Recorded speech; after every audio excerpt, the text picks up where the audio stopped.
केंद्र की मोदी सरकार ने वक्फ संशोधन कानून लागू कर दिया है और इसे लागू करने के बाद सभी को मानना बाध्यकारी हो गया है। लेकिन इसको लेकर देश के अलग अलग हिस्सों में अभी भी विरोध हो रहा है। पश्चिम बंगाल की अगर बात करें तो मुर्शिदाबाद में हिंसा शुरू हो गई है, तो वहीं कांग्रेस के सांसद इमरान मसूद ने कहा है कि अगर कांग्रेस सत्ता में आई तो एक दिन एक घंटे में इस कानून को वापस कर देंगे। वहीं 2 दर्जन से ज्यादा याचिकाएं सुप्रीम कोर्ट में लंबित हैं, जिस पर कल सुनवाई होगी। सीजेआई ने भी तमाम अर्जियों को एक साथ सुनवाई करने को कहा है। सीजेआई संजीव खन्ना की पूर्ण पीठ इस मामले पर सुनवाई करेगी, लेकिन इसकी क्या कानूनी वैधता है? इलाहाबाद हाईकोर्ट के तमाम अधिवक्ताओं का पैनल हमारे साथ मौजूद है। जो विद्वान अधिवक्ता है वो हमें इस बात की जानकारी देंगे कि आखिर कोई जब कानून केंद्र सरकार बनाती है तो किस तरह से देश के हर नागरिक को मानना बाध्यकारी होता है, क्या राज्य उसे नहीं मान सकता है। और जिस तरह की बयानबाजी इस मामले में हो रही है, जबकि लगातार केंद्र सरकार कह रही है, देश के प्रधानमंत्री नरेंद्र मोदी कह रहे हैं, गृह मंत्री अमित शाह कह रहे हैं कि यह कानून किसी भी तरह से अल्पसंख्यकों को के हितों को प्रभावित नहीं करेगा, बल्कि जो गरीब अल्पसंख्यक हैं उनके हितों को पूरा करेगा। जो वक्फ की संपत्ति है उसमें सुधार के लिए यह कानून लाया गया है, लेकिन उसके बावजूद इसमें राजनीति हो रही है। मामला सुप्रीम कोर्ट में पेंडिंग है, जिस पर कल सुनवाई हो सकती है। तो इलाहाबाद हाईकोर्ट के अधिवक्ताओं की क्या राय है, क्या विधिक राय है, हम उनसे जानेंगे। सीधे तौर पर हम आएंगे अभिषेक जी, सबसे पहले आपके पास आते हैं। ये वो कानून है जिसको लेकर इस समय देश का माहौल गर्म है। सुप्रीम कोर्ट में कल सुनवाई होने जा रही है। क्या मानते हैं कि किस तरह से जो बिल को चुनौती दी गई थी ये वहां पर स्टैंड करेगा या नहीं करेगा? देखिए, कोई भी जब कानून बनता है तो उसको एक कमेटी बनती है, उसमें चर्चा होती है, उसके बाद वो पार्लियामेंट में पेश होता है, उस पर चर्चा होती है सदन में, उसके बाद कोई कानून पास होता है। तो किसी भी कानून में मान लीजिए कोई बड़ा कानून नया पास हुआ है तो कुछ त्रुटियां हो सकती हैं। सुप्रीम कोर्ट अगर ये लोग गए हैं तो सुप्रीम कोर्ट ये देखता है कि ये जो कानून नया बना है ये संविधान में जो अधिकार जो दिए गए हैं किसी प्राइवेट पर्सन को या किसी जाति धर्म विशेष को, उसको कहीं से हर्ट तो नहीं कर रहा है। यही इतना देखेगी कि जो बेसिक स्ट्रक्चर जो कॉन्स्टिट्यूशन का उसके कोई विरोधाभास चीज तो नहीं है। पूरे कानून को आकलन करेगा, उसमें अगर उसको लगता है कि एक आध दो ऐसे सेक्शंस हैं या ऐसी धाराएं हैं जो संविधान विपरीत हो सकती है तो उनको स्पष्टीकरण या त्रुटिकरण करके उसको वापस उसको दे सकता है। सर, आपसे जानना चाहेंगे, प्रशांत कुमार जी अटल हैं आप, प्रशांत सिंह रिंकू जी हैं, आप ये बताइए कि किस तरह से जो है इस पूरे मामले में जो याचिकाएं दाखिल हुई हैं, अभी बिल को यहाँ पर चुनौती दी गई जिस पर कल सुनवाई हो सकती है, क्या संभावना इसमें बनती है कानूनी नजरिए से अगर हम देखें तो? देखिए, वक्फ संशोधन अधिनियम जो आया है समवर्ती सूची में है। इसमें केंद्र सरकार राज्य सरकार दोनों कानून बना सकते हैं, लेकिन केंद्र सरकार द्वारा बनाया गया कानून जो है वो पूरे भारतवर्ष में लागू होगा। संसद द्वारा बनाया गया कानून जो है सर्वोच्च कानून होता है। अब ये कानून बन चुका है। रही बात सुप्रीम कोर्ट में जो याचिका इन्होंने दाखिल किया है उस पर सुप्रीम कोर्ट जुडिशियल रिव्यू देखेगी आर्टिकल 13 के तहत जो है।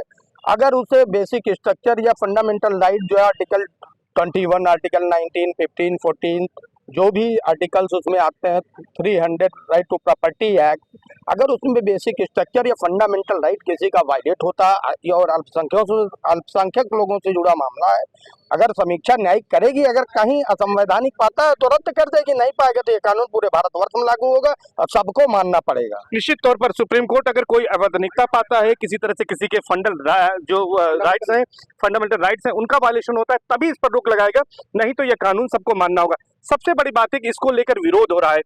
क्यों विरोध हो रहा है? क्या लगता है आपको कानून के नजरिए में, क्या इस कानून में किसी तरह की खामी नजर आती है?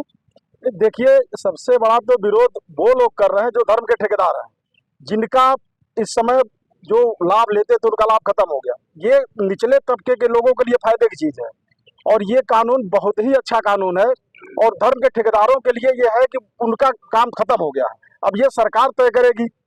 तो इसीलिए विरोध का तो सबसे बड़ा कारण यही है जी। और मुर्शिदाबाद का विरोध तो निंदनीय है, बहुत ही निंदनीय विरोध है। वहाँ के सरकार का भी बहुत बड़ा योगदान इस विरोध में है जी। हाँ, तो अच्छा ये बताइए कि क्या कानूनी रूप से कहीं पर कोई खामी है जिसलिए इसका विरोध हो रहा है, या सरकार जब ये कानून वक्फ का संशोधन कानून लाई है तो ये पूरी प्रक्रिया का पालन करते हुए इसको बनाया गया है और इसको सबको मानना चाहिए? इस जो कानून सरकार ने बनाया है ये सभी को मानना चाहिए। और आज तक जो भी कानून बने हैं उसमें जिसको कानून की जानकारी नहीं होगी वो तो विरोध करेगा ही। और विरोध के साथ साथ जब व्यक्तिगत हित किसी का भी जुड़ा रहेगा तो उसको जब उसका लाभ नहीं मिलेगा तो विरोध करेगा। तमाम घटनाएं बड़ी बड़ी देख ही रहे हैं, हर जगह आंदोलन वगैरह भी हो रहे हैं खिलाफ में। पहली बात तो उस कानून को जानने की जरूरत है कि उस कानून में क्या है। और वो कानून सबके लिए लाभकारी है। प्रक्रिया सही है पूरी। प्रक्रिया पूरी तरीके से सही है। सर केंद्र सरकार जो कानून लाई है, क्या प्रक्रियागत कोई खामी है जिसकी वजह से विरोध हो रहा है, कोई अन्य वजह है? नहीं नहीं, हमें तो ऐसा नहीं लगता कि किसी प्रकार की कोई खामी है इसमें। ठीक है, लोकसभा से ये पारित हुआ है, राज्यसभा से पारित हुआ है, माननीय राष्ट्रपति जी ने इस पे हस्ताक्षर किए हुए हैं, तो मेरी समझ से ऐसा कुछ नहीं है कि किसी प्रकार की खामी है। जिनको खामी लग रही है उनका व्यक्तिगत स्वार्थ है, उन्हें ही खामी लग रही है, बाकी इसमें कोई खामी नहीं है। वकील साहब आप हमारे साथ जुड़े हैं अभी। ये वक्फ संशोधन कानून बन गया है, इसका विरोध हो रहा है, आपको क्या लगता है कि प्रक्रियागत कोई खामी है, विरोध क्यों हो रहा है? नहीं सर, ऐसा नहीं है। इसमें कोई हमारे अपने नज़र से इसमें कोई खामी नहीं है। जैसे इसमें ये हमको लगता है कि 1995 में ये बिल आया, जिसमें से 40 संशोधन किए गए थे लगभग, उसमें से 14 संशोधन इसमें भी पास किए गए हैं। इसमें से कुछ संशोधन ये है कि पहले क्या था कि कोई मुस्लिम परिवार का कोई नहीं है तो उसकी पत्नी को ना देके सीधे सीधे वह बोर्ड को चली जाती थी जमीन। अब ये कहाँ तक सही है, आप बताइए कहाँ तक परिवार तक रहेगा ये कानून ठीक है? हाँ, परिवार में जाना चाहिए, भाई पहले पत्नी को मिलना चाहिए, जब कोई नहीं हो तो चाहे जहाँ चली जाए। सर एक सवाल आपसे लेंगे कि अब ये इस मामले में सुप्रीम कोर्ट सुनवाई भी करने जा रहा है, लेकिन इस बीच तमाम पॉलिटिकल बयान आ रहे हैं, खासतौर पर कांग्रेस के सांसद इमरान मसूद हैं, उन्होंने कहा है कि उनकी सरकार आएगी तो एक दिन एक घंटे में इस कानून को रद्द कर देंगे। क्या किसी कानून को जो भारत की संसद ने बनाया हो उसको इस तरह से रद्द किया जा सकता है? ये सिर्फ पॉलिटिकल स्टंट है? देखिए ऐसा है कि जब भी कोई भी पार्टी की सरकार, मैं किसी पार्टी की बात नहीं कर रहा हूँ, ये विपक्ष का काम है। बिल्कुल, हम कानून की बात करें, कानून क्या कहता है? विपक्ष का काम है कि सरकार की कभी वो तारीफ नहीं कर सकती, हमेशा विरोध में ही, चाहे सत्ताधारी जो भी पार्टी रही हो उसका विरोध होता रहा है। कोई भी कानून जब बनता है तो उसके पीछे एक मंशा होती है। इस कानून के पीछे मंशा ये थी कि कुछ एक वर्ग के लोगों ने पूरे वक्फ बोर्ड के ऊपर कब्जा करके रखा हुआ था। इस कानून के माध्यम से इसको एक बड़े पैमाने में बताते हुए, एक बड़ा पैनल बनाते हुए, जिसमें गैर मुस्लिम लोग भी शामिल होंगे इस एक्ट के तहत। पहले आप वक्फ बोर्ड के पास ही जाते थे, अगर कोई दिक्कत होती थी उस वक्फ बोर्ड के पास जिससे आप पीड़ित रहते थे। अब आपको सिविल कोर्ट का मुद्दा खोल दिया गया है। जहां तक रही बात कानून मानने न मानने की या वापस लेने की, प्रक्रिया वही है। आपको पुनः राज्यसभा लोकसभा ले जा करके आपको फिर से पास कराना पड़ेगा, उसको रद्द करना पड़ेगा, फिर राष्ट्रपति की संस्तुति लेनी पड़ेगी। इतना इजी प्रोसेस नहीं। बिल्कुल, मतलब ये बयानबाजी है, ये इजी प्रोसेस नहीं है। जिस तरह से कानून बना है, अगर कानून वापस लेने की बात होगी तो फिर से उन्हीं प्रक्रियाओं का पालन। रिंकू जी आपसे जानना चाहेंगे, जो ये कानून है इसको वापस लेने की बात हो रही है, ममता बनर्जी तो साफ तौर पर कहती है कि उनके स्टेट में ये लागू ही नहीं होगा। इसमें किस तरह से पॉलिटिकल स्टंट है या इसमें ऐसा वो कर सकती हैं, इसको स्टे कर सकती हैं अपने स्टेट में? देखिए ये पॉलिटिकल स्टंट है। विरोधी पार्टियां कभी नहीं चाहेंगे कि भारतीय जनता पार्टी अल्पसंख्यकों में अपना जो है जनाधार बढ़ा पाए, इसलिए ये लोग विरोध कर रहे हैं। इसके पहले भी धारा 370 अनुच्छेद 35A अनुच्छेद नहीं 35A जो भी कानून हुआ, सुप्रीम कोर्ट में वैधता की चुनौती दी गई, सारी रिट पिटीशन खारिज हो गई।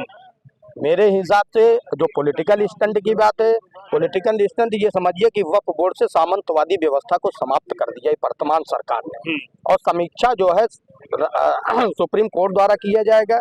सुप्रीम कोर्ट को जो उचित लगेगा, न्याय विधि संगत होगा, वो वही कानून को या तो रद्द करेगा या तो लागू करेगा। मेरे हिसाब से रही बात, इसमें राजनीतिकरण नहीं होना चाहिए। बिल्कुल, राजनीतिकरण नहीं होना चाहिए। सर आपसे जानेंगे कि अब इस मामले में सुप्रीम कोर्ट सुप्रीम सुनवाई करने जा रहा है, 2 दर्जन से ज्यादा अर्जियां इसमें दाखिल की गई हैं। क्या उम्मीद है जब इसमें कल की सुनवाई होगी, कानूनी रूप से किस तरह से ये स्टैंड करेगा? बिल होगा या फिर नई याचिकाएं इसमें जो है संशोधन के लिए कोर्ट मांग सकता है?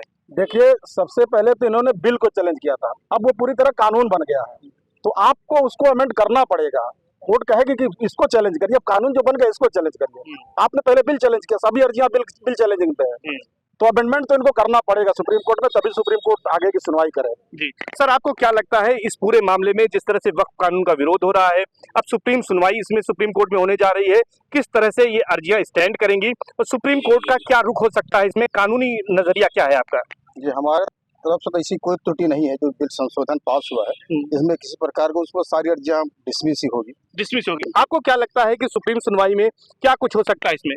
इसमें सुप्रीम कोर्ट हमारे तरफ से तो पूर्णतः इसको खारिज ही करेगी, क्योंकि इसमें होने लायक कुछ संशोधन इसमें है ही नहीं, और बिल तो रद्द होने कोई सवाल ही नहीं। आपको क्या लगता है सर? नहीं, बिल सारी अर्जियां इसमें खारिज होनी है, इसमें कुछ नहीं हो सकता। कानूनन सर आपसे भी कमेंट ले लेते हैं फाइनल। कि अब चूंकि सुप्रीम सुनवाई हो रही है, अगर इसमें सुनवाई होती है तो जिस तरह से इसमें अर्जियों के जरिए चैलेंज किया गया, क्या हो सकता है कानूनी नजर में, आप क्या सोचते हैं इसमें? देखिए, हमने पहले भी कहा कि इसको एक स्क्रूटनी समझिए, इस कानून को एक स्क्रूटनी होनी है कि इस कानून में क्या क्या बदलाव लाए गए हैं या क्या क्या चीजें लाई गई हैं। वो जो संविधान में चीजें, जो अधिकार लोगों को या धर्म को दिए गए हैं, उसको कहीं ओवरराइड तो नहीं कर रहे हैं। बस इतना ही उसमें देखने की बात है।